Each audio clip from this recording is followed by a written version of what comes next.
Our next reader is Mourka.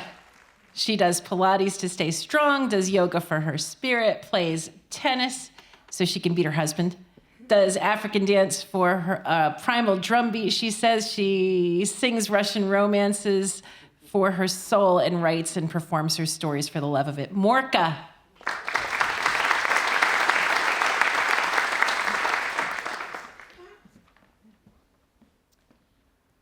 Bob Rogers, my principal at the Newburgh Junior High where I taught languages, was a short, overweight, balding man with glasses and was the ultimate authority on control.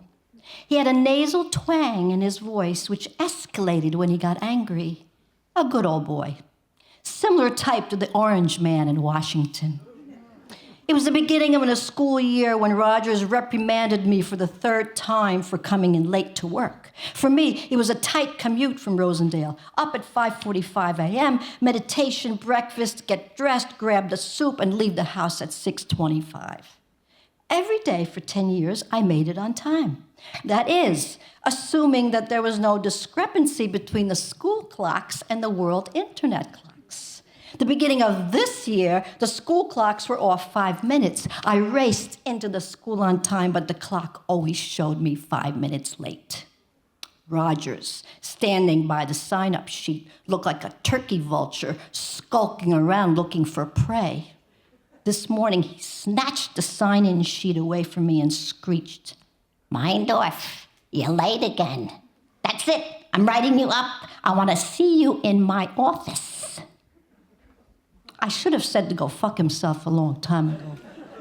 I did not belong to the Rogers Club. For him, I was a rebel with a creative streak and the word nonconformist written on my brow. He stalked me. He would call me at home if I took a sick day and would ask me, why was I out?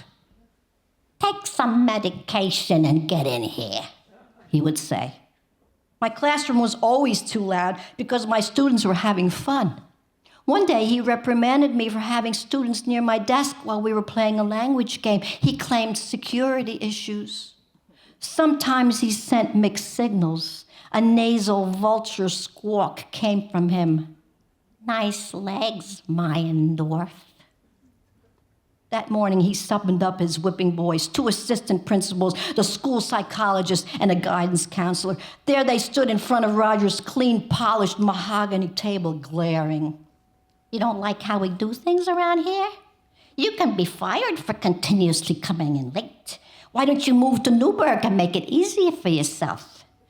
I'm going to make you a serious complaint about you, and these fine gentlemen are here as witnesses. Do you have anything to say for yourself? Get the hell out of here."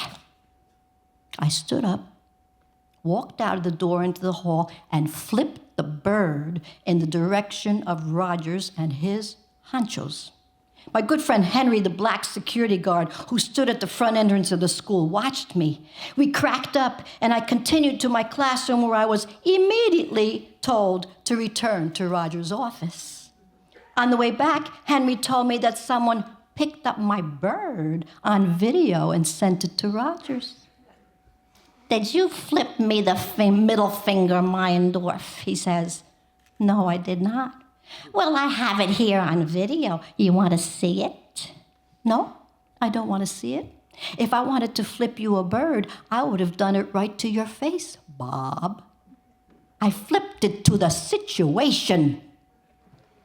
Instead of being fired during the next morning announcements, Rogers pronounced, "The staff can thank Meyendorf for finally syncing the school clocks with the real world." The staff had T-shirts made up with the new educational buzzword, "To the situation." Thank you.